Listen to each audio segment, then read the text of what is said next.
Hello, everybody. Frank Data Di Lorenzo here with another edition of QuickLaunch Live, and I'm especially excited for today's session. We have a guest with us today. So, quick on the housekeeping. If you have questions, please put them in the comments. If you're with us today, let us know where you're viewing from. And keep in mind, all these recordings are on our YouTube channel and on the Preferred Strategies LinkedIn company page. You can go view them at any point. If you watch them after the fact and have questions, just reach out. Put comments there so we know you're watching.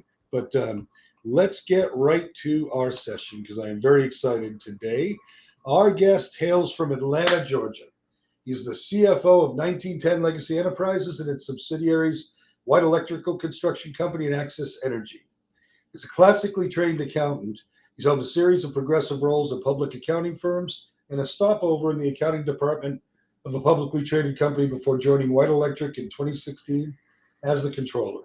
He helped that company split off from the renewable energy division to form Access Energy in 2017, continued as his role of controller of both companies from the newly formed holding company of both, now known as 1910 Legacy Enterprises. He was promoted to CFO in 2020 and continues to help lead the accounting, human resources, and IT functions of the business in that role. Pretty busy, full schedule, but he's not busy chasing down his three children. He attempts to find time for one of his main hobbies, woodworking, bicycling, and running. Please join me in welcoming Mr. Steve Saussy to the session. Steve, welcome, and thanks for Hey, joining. Frank, thank you. Appreciate you being here, Steve, and spending some time with us. And I think the audience and myself is really going to learn more about the data-driven journey at 1910 Legacy. And so I thought we could start with what prompted you to start looking for a data solution like this in the first place? What got you? Sure. Yeah. So a couple years ago, we made the determination that it was time for us to look for a new ERP system. So we had been on our previous software for about 20 years, and quite a bit had changed in technology and the landscape over that time. Not the least of which is, everybody pretty much carries a computer in their pocket these days. And so the opportunity for us to really cut down on the amount of time it took for us to get information in out of the field was there. Mm-hmm. And that was a big driver for us. But then, in addition to kind of getting that data closer from the source, we really wanted to be able to do something useful with it to impact decision making. And so those were two of the considerations that we really looked at as we were looking at ERP systems. And part of the reason that we went with Viewpoint is we felt like there were some really good options available to us in terms of business intelligence tools and other reporting softwares. And so from the kind of onset of that ERP process, we knew that we wanted something where we would be able to kind of do our reporting and analysis and visualizations straight out of the ERP system to get more timely, near real-time data. Mm-hmm. Excellent. And Steve, I got to tell you, you are a popular guest. We have viewers coming in from Orlando, Houston, Austin, Texas, Folsom, California, Boston, Massachusetts, Albuquerque, New Mexico, North Idaho. And if there's time, someone wants to know what you do with your woodworking, we'll save that one for the end. Okay. There's some great comments. And thank you for that, Steve, on that answer. Appreciate it. Another question I was curious about, why did you decide to purchase a solution as opposed to build something internally? Because I know you have a pretty good team. So what was that decision? We do, but we're still a small company, really. So we have about 60 administrative employees. And really the decision for us, I would say, hinged on a couple big things, which are time and money. But in addition to that, really just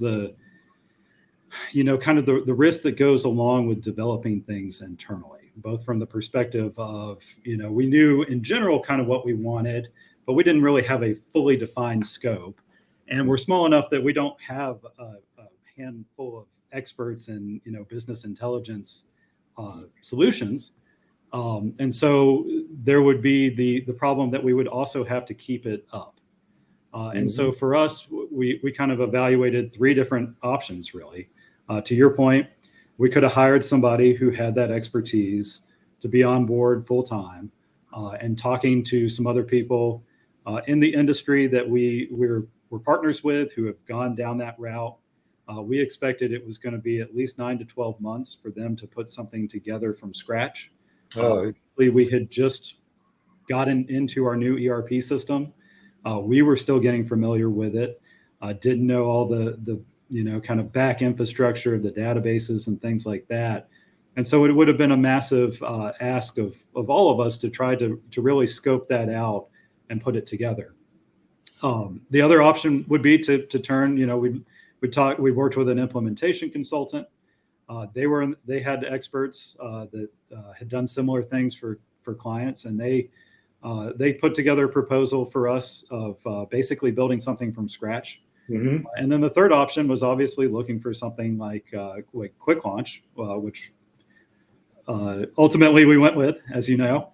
But for us, it was really, kind of the fact that it would take less time, and we knew exactly what that product was going to look like in the end. And it was a very close match to what we were looking for.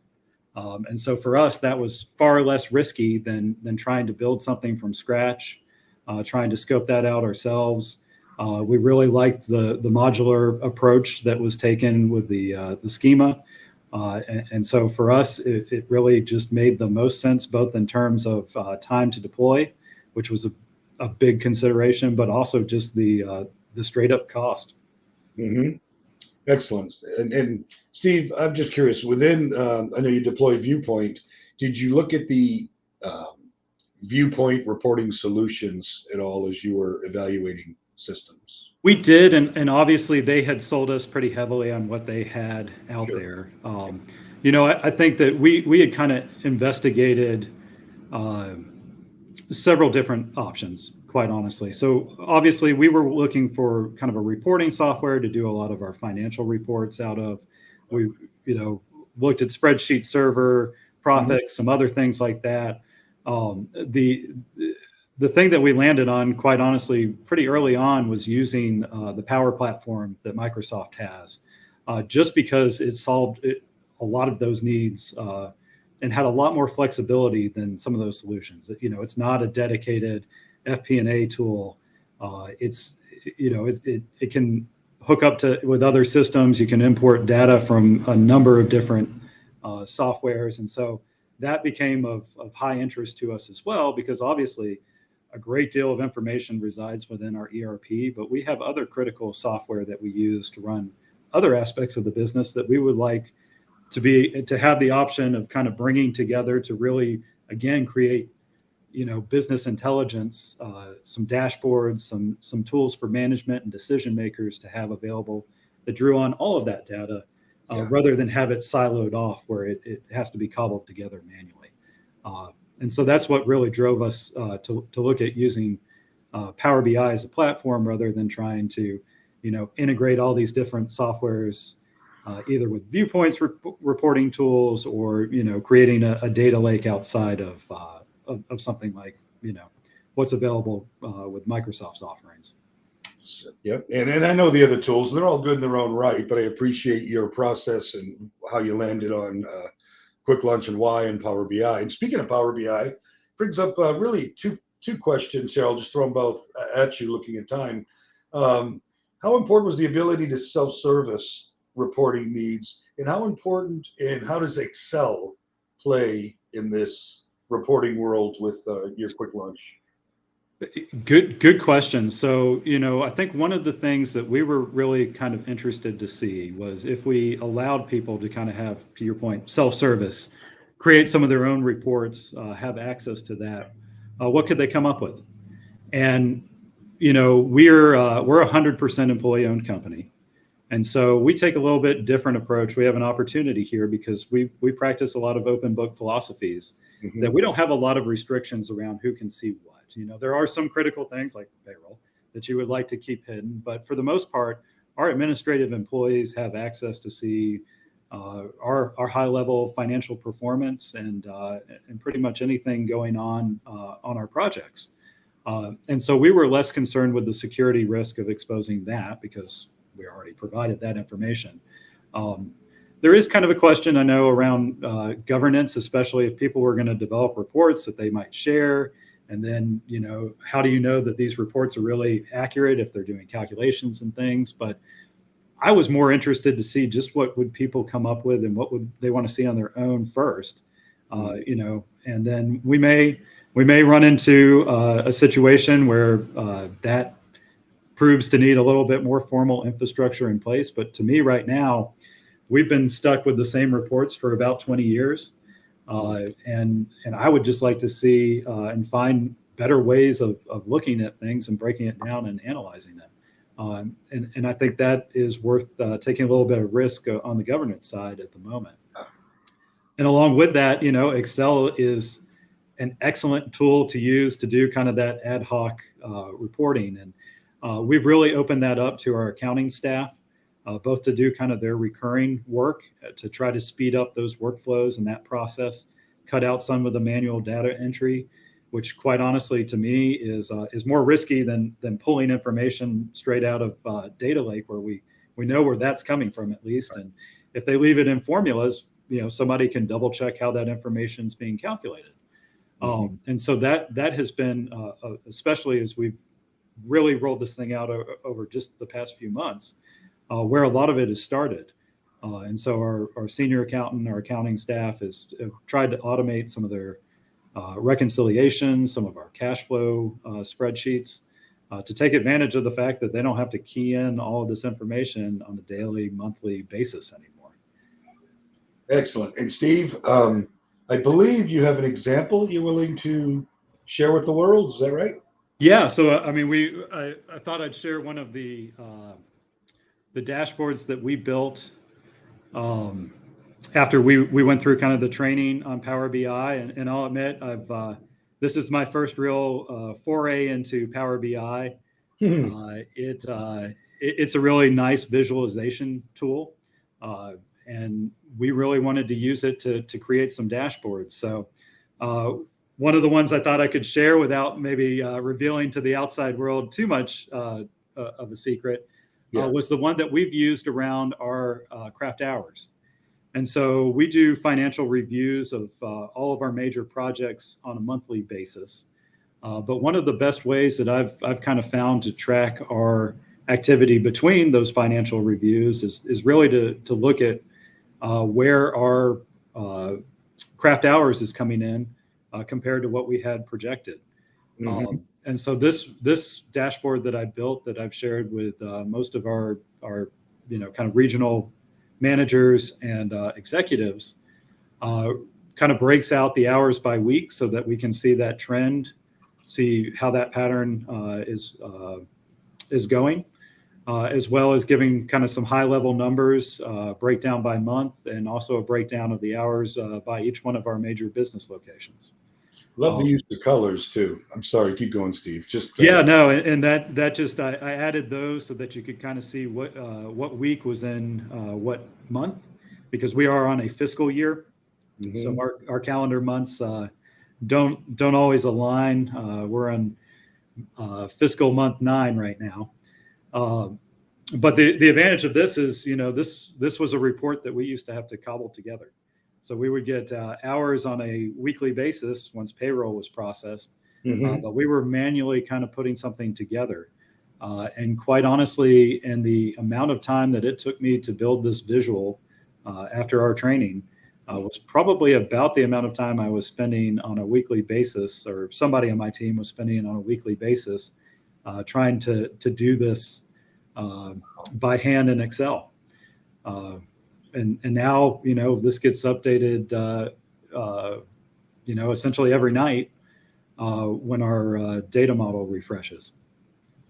Very slick. And, I'm dying to click and drill down, but I know we don't want to reveal the secret sauce. And Steve, I appreciate you sharing this with the audience. We did have an interesting question. Really quick, I'll ask, how did you get the name 1910 Legacy? Some folks out there think that's a pretty cool company name. Yeah, no. So in 2017, when we kind of we split off our renewable energy division to form Axis Energy, we had a little bit of a competition to come up with a name for our holding company as well. And the White Electrical Construction Company was started in 1910, and so that's really where the name came from. Is that we wanted to continue the legacy of the White family, which started our company, and build on that for the future with our employee owners. It's always nice to know those. That's interesting. Thanks for sharing that. And I know we're up on time, but I'm going to ask you one other question, and then we can wrap up. Question from the audience: what training did you get to be able to build the dashboard? Yeah, so we've gone through several trainings with Preferred Strategy now. The main one to build this dashboard was they did, I think it was about a 4-day training session, half-day training sessions to go through using the data model in general, and also some kind of fundamentals of building out reports, and also utilizing Power BI, which was fantastic because, as I mentioned, a lot of us have a good bit of time spent in Excel, even doing some things like Power Pivot and database connections and whatnot. Didn't really have any exposure to Power BI, and I would say of the reporting tools that I have used, it's probably one of the most intuitive. Yeah. But there are still a lot of little nuances to how it works, and so I thought Michelle and the team over there did a fantastic job of kind of walking us through both how to use the tool, but also working with us. They'd asked us to come with ideas of things that we would want to see, and actually kind of walking through with us and how they would build those specific things. And so this wasn't the one I built with her. I had one that I wanted to do around our accounts receivable, but she spent a couple hours just kind of helping us tweak that and do some DAX calculations and things to really make it work. So it was a very useful training. Well, we happen to have a saying around our team, and Michelle just rocks. I'm glad you had such a positive experience. She's truly a gifted trainer. So I'm glad you had that time with her, and it paid off. Steve, we're up against time, so I'm going to go ahead and wrap. But I think the audience, if we could have you back sometime in the future. I think they'd be curious to see where you've gone, what your future plans are. I know we talked about bringing in other data sources, maybe mobile reporting. So not now. I've already asked enough of your time, but in the future, they say, Steve, could we have you back for a part dose? Would be happy to share. Thank you, Frank. Thanks for your time, Steve. Wonderful session with you today. Anybody out there, if you have questions, just reach out to me, and I'll make sure we get answers for you. And we all thank you, Steve. Appreciate it. Great job today. All right. Have a good day. Bye, everybody. Oh, geez. And next time we have to talk about the woodworking. They just reminded me of that. So, part 2. Right. Take care, Steve. Thank you.